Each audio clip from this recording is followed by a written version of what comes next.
Ghana's story is written in gold. For centuries, this precious metal has shaped the land, the people, and the very soul of the nation.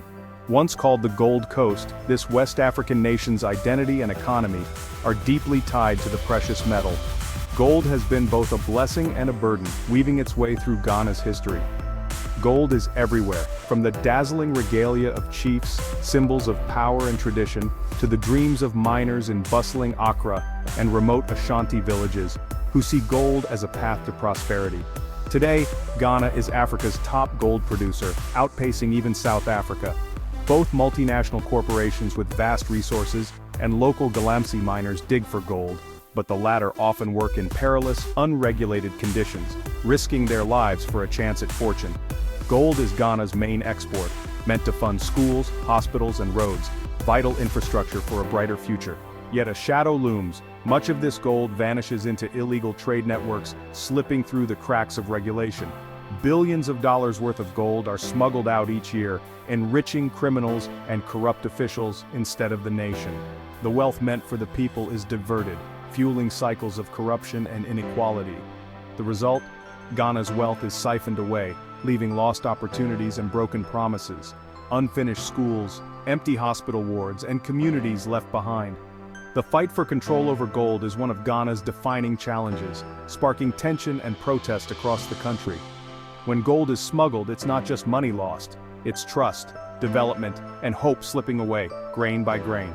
The nation's golden future depends on reclaiming what's rightfully theirs, ensuring that gold benefits every Ghanaian.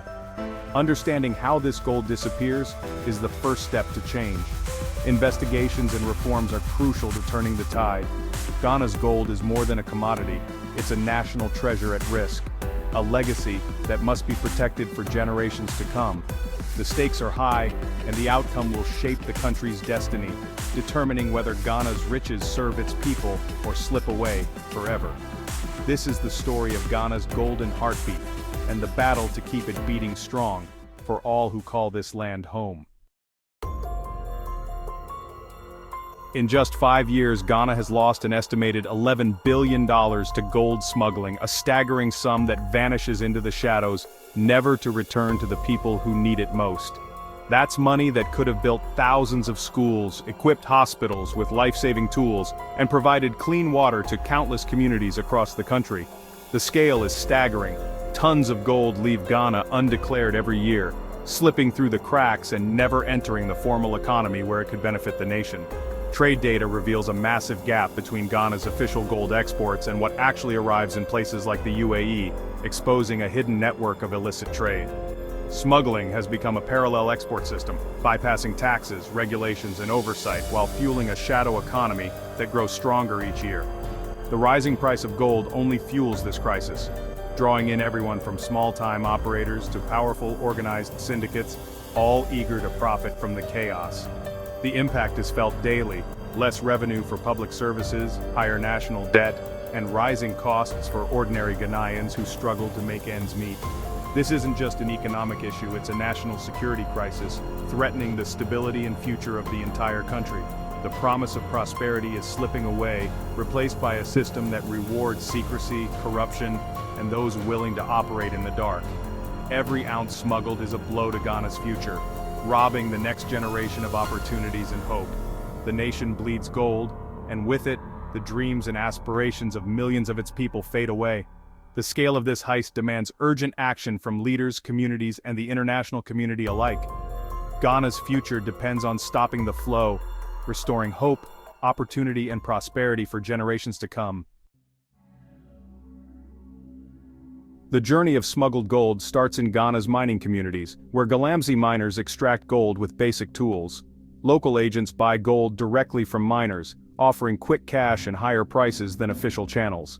The gold is aggregated, then hidden in luggage, disguised as machine parts, or melted into everyday objects. Smugglers rely on bribed airport staff and customs officials, with Accra's Kotoka International Airport a major hub. Land routes are also exploited, with gold moved across porous borders into neighboring countries. Once outside Ghana, the gold is mixed with local supplies and exported legally, erasing its origin. Smugglers adapt constantly, using encrypted apps and trusted networks to stay ahead of law enforcement. The shadow economy is agile, profitable, and built on secrecy. The longer gold stays in Ghana, the greater the risk, so speed is everything.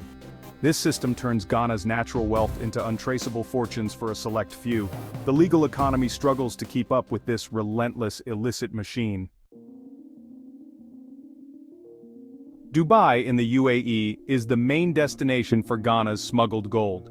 The city's gold market thrives on lax regulations. Importers only need to declare the country of export, not origin. This loophole lets smugglers move gold from Ghana through neighboring countries, then into Dubai with clean paperwork. Once in Dubai, the gold is refined, stamped, and its illicit origins erased. These bars enter the global market indistinguishable from legal gold. Trade data shows the UAE imports far more African gold than is officially exported. Dubai's no-questions-asked policy fuels the entire smuggling operation. Without this safe haven, the illicit trade would be far less profitable. The global gold market's blind spot is Dubai, and Ghana pays the price. For many miners, smuggling is about survival. Official channels are slow, bureaucratic, and deduct taxes. Every CDI matters when you're living day to day. Smugglers offer immediate cash, no paperwork, and slightly higher prices. For a miner with a family to feed, the choice is clear. Smugglers themselves are drawn by huge profits. Avoiding taxes means massive margins. Syndicates move millions in a single shipment, investing in corruption and sophisticated methods. The risk of getting caught is outweighed by the potential reward. Dubai's guaranteed market removes barriers, making the trade even more attractive. Desperation at the source, greed in the middle, and willful ignorance at the destination create a perfect storm. Every actor in the chain is motivated to keep the shadow economy running. The system is logical, lucrative, and deeply entrenched. Breaking it requires more than just enforcement, it demands real change. Until then, the cycle continues. Behind the numbers are real people. Artisanal miners risking everything for a chance at survival. Each day they descend into the earth, driven by hope and necessity, their faces marked by determination and fatigue.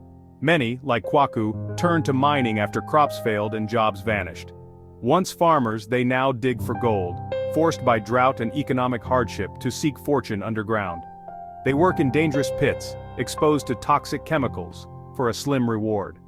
The risk of injury or illness is constant, yet the promise of even a small payout keeps them going. The formal system feels distant and slow. Illicit buyers are local, pay cash, and understand their needs. These buyers offer quick money, but at a steep cost. This creates dependency, trapping miners in a cycle of exploitation. Many miners find themselves indebted, unable to break free from the grip of these middlemen. The environmental toll is severe. Rivers polluted, farmland destroyed, forests cleared. The land that once sustained communities is now scarred and barren. Communities suffer rising crime, health crises, and fractured social bonds. Families are torn apart and children grow up in the shadow of the mines. The gold that leaves Ghana illegally carries a hidden cost, paid by the country's most vulnerable. Every bar smuggled out represents a story of loss and hardship. For miners, the choice is rarely about greed, it's about survival. With few alternatives, they endure harsh conditions, hoping for a better future. The system exploits their desperation, ensuring a steady flow of gold for smugglers. Profits rise for a few, while the many remain trapped in poverty. Environmental destruction and social upheaval are the true price of illegal gold. The scars left behind may take generations to heal. The voices from the mines are a stark reminder the human cost is as real as the financial loss. Their stories echo through the land, demanding to be heard. Every ounce smuggled is paid for in lives and livelihoods. The future of entire communities hangs in the balance. The fight for Ghana's gold is also a fight for its people. It is a struggle for dignity, justice, and a chance at a better life. Change must start at the source, with real support for those at the bottom. Only by empowering miners and their families can lasting progress be made. Only then can the cycle be broken, and hope restored to Ghana's mining communities. Occasionally, law enforcement intercepts a smuggling operation, revealing the network's inner workings. In 2022, a major bust at Accra's airport exposed a syndicate involving airport staff and international masterminds. Couriers paid small sums, carried gold hidden in luggage, coordinated via encrypted apps. Another case involved a licensed exporter under-declaring gold, showing that even legitimate businesses exploit the system. Smuggling isn't just the work of shadowy criminals, it's embedded in official channels too. Each arrest offers intelligence, but the networks adapt quickly. For every courier caught, more step in. For every corrupt official exposed, others remain hidden. The challenge is immense. Cash deals, informal networks, and deep-rooted corruption. Tackling smuggling requires more than border patrols. It demands systemic reform. The underworld is resilient, but every victory matters. Ghana is fighting back with reforms, technology, and international pressure. The government is streamlining licenses for small-scale miners, aiming to bring them into the formal economy. Digital tracking now follows gold from mine to export, making it harder to mix legal and illegal gold. Enhanced scanners and surveillance at borders target concealed shipments. Diplomatic efforts urge the UAE to tighten gold import rules and close loopholes. Special task forces crack down on illegal mining and smuggling routes. The fight is multi-pronged: policy, tech, diplomacy, and enforcement. Progress is slow and the challenges are real, but Ghana is determined. The battle for the nation's gold is far from over. Stopping gold smuggling is about more than money. It's about Ghana's future. The billions lost could transform schools, healthcare, and infrastructure. Reclaiming this wealth means breaking free from dependency and building a self-reliant nation. The fight is also about restoring trust in government and the rule of law. Winning would mean cleaner rivers, safer communities, and dignified livelihoods for miners. It's a battle for justice, for miners, for communities, for all Ghanaians. The road ahead is tough, requiring political will and international cooperation. But the reward is a golden future, where Ghana's wealth serves its people. This is a fight Ghana cannot afford to lose. The nation's destiny is at stake. The time to act is now.